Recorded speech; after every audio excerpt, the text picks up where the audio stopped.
Fed sent your money over the last few years is epic and shocking. Even more shocking, it was kept a secret until this week. Our next guest, one of the true heroes of the libertarian movement, Congressman Ron Paul, has been pushing for more transparency from the Fed for years. Congressman Paul, welcome back to the show.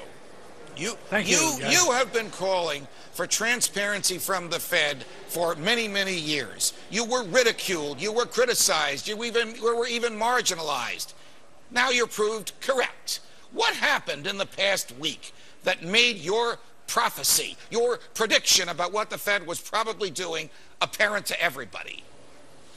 Well, we did get a little bit of the audit language passed. It isn't a true audit, but the Fed was asked to release some of the information on who got the bailouts and who got the guarantees, and there was a very great amount that they got involved in.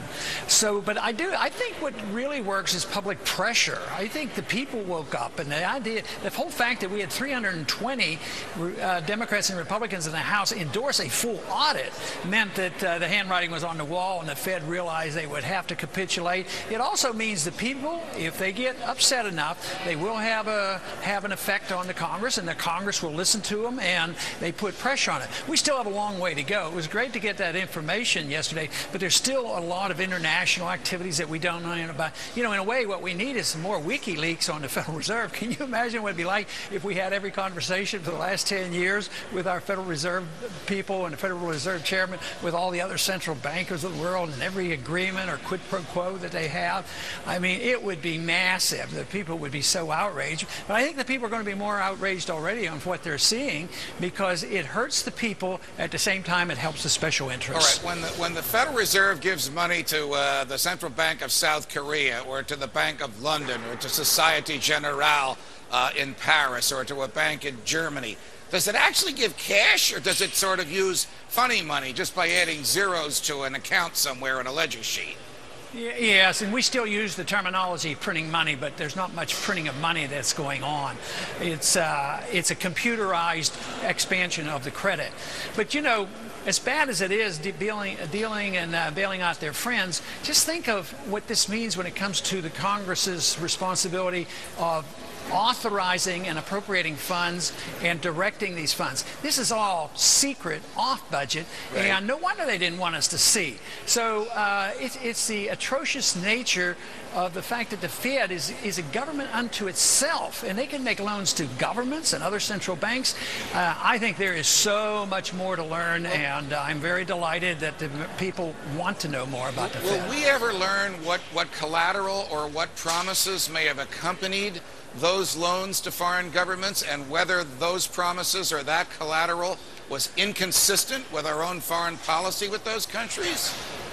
Well, there's a lot we'll never learn, but the ones that we have learned, you know, here at home, what was the collateral? It was illiquid assets. It were derivatives. So the banks didn't want them, and they were broke. So the Fed creates money, and they put them on their balance sheets, you know, more than $1 trillion worth of these, maybe $2 trillion now. And they buy these things. So, yes, we know a lot of it. I mean, it's worse than government paper. It's worthless paper, because they call them illiquid. But they're illiquid because nobody wants them. But we now, as a taxpayer, own them. The Federal Reserve is supposed to be, as unconstitutional as the law is, nevertheless it says, the lender of last resort to banks. How do companies like Caterpillar or McDonald's or Toyota or Harley Davidson get in there?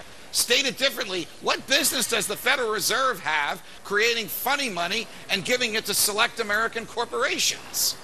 Well, they shouldn't have any, but Congress has given them authority under the Federal Reserve Act and their amendments. They have the authority to directly bail out corporations. But it's immoral, it's wrong, it's bad economics, it's unconstitutional.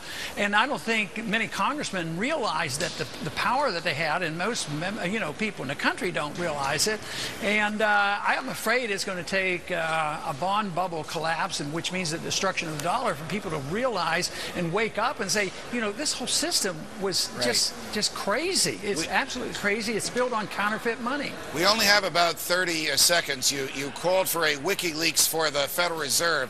something tells me that you differ with your colleagues who are calling for the prosecution of the WikiLeakers and agree with me and most of our viewers that it's a good thing for us to learn what the government is up to.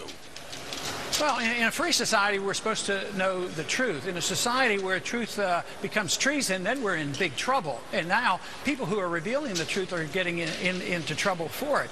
But this whole notion that Assange, who's an Australian, that we want to prosecute him for treason, I mean, aren't they jumping to a wild conclusion?